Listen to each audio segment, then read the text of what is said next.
now there's a very exciting new series, F1 The Academy, which is coming out on Netflix on Wednesday. To tell us all about it, former motorsport racing driver Susie Wolff joins us. Susie, how are you? Really good, thank you. Good, good. Tell us a bit about this series then, because it's 15 female drivers, isn't it, across all 5 F1 Academy teams, and it tells a bit about their journey. Well, for those of you that know Drive to Survive, which I think a lot of people do now, F1 Academy is an all-female race series started by F1 to basically get more young women into the sport, on track and off track. We race alongside F1. It's the best young female drivers in the world, and this docu-series opens up their progression through the sport to F1 Academy, the highs, the lows, the emotions. So we hope that we can inspire a new generation to see that it's not a man's world anymore. Yeah, I was saying to you, F1 have done so well tapping into this youth market, which is not an easy thing. It's like a holy grail for sport and for other things too. How have they done it? Just through these documentaries? Well, I don't think it's one thing in particular. I think the sport has just seen so much momentum over the last years. You know, Drive to Survive opened it up. It told the human stories of the drivers, the drama off track, which I think captivated the younger audience. And then, of course, we have the Apple F1 movie coming out pretty soon. So it's just gained a lot of momentum. And then we have iconic races on the calendar. Now we race in Miami, Las Vegas. So I think it's just this new younger fan base suddenly realizing that the sport can be, quite interesting.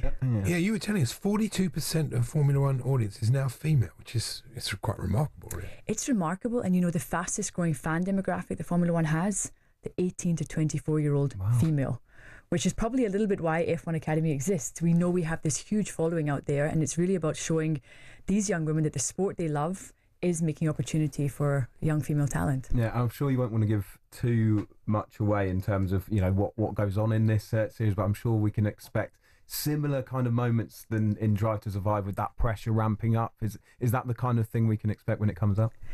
Well, any, let's say, person that thinks it could be like Drive to Survive, it's such a big success. Let's hope it's as successful as Drive to Survive.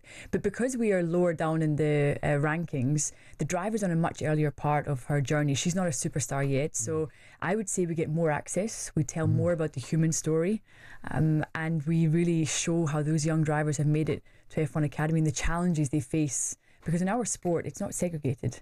You have to be good enough to race against the men in order to make it to the pinnacle of the sport. Is that a physical problem, though? Because, I mean, you see the G-forces on the sort of male drivers and their necks and their shoulders, they have to be very strong.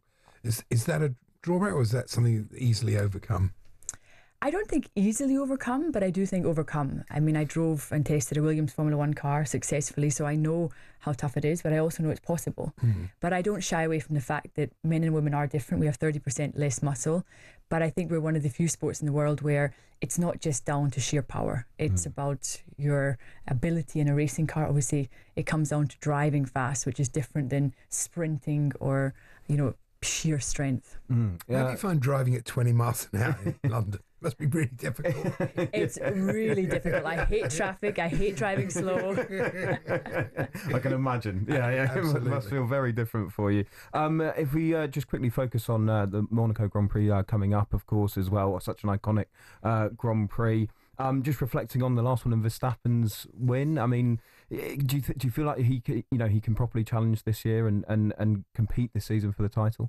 Well, he's done an incredible job so far this season, with a car which maybe isn't the quickest, but that's what's so interesting about the season so far. You have McLaren, they're super fast, but they've got to be able to win races. And then you have some outliers that on a certain weekend can be quick, and that unpredictability is what's making it so exciting.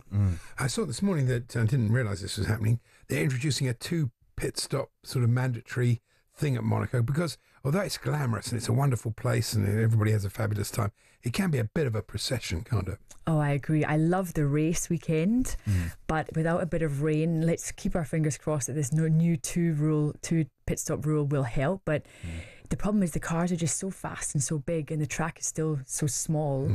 It's nearly impossible to overtake. So qualifying becomes the main focus for everyone. It doesn't look like it's going to rain on Sunday, so we've got to hope that there's some action with a safety car or in the pit stops. Susie, thank you very much indeed. And just a reminder, that series F1 Academy sounds fantastic. It's coming out on Wednesday on Netflix, so we'll look forward to that. Thanks for joining us. Thank you so much. talkSPORT Drive with Andy Goldstein. Monday to Friday afternoon from 4 on AM, on DAB, via the talkSPORT app and on your smart speaker. talkSPORT.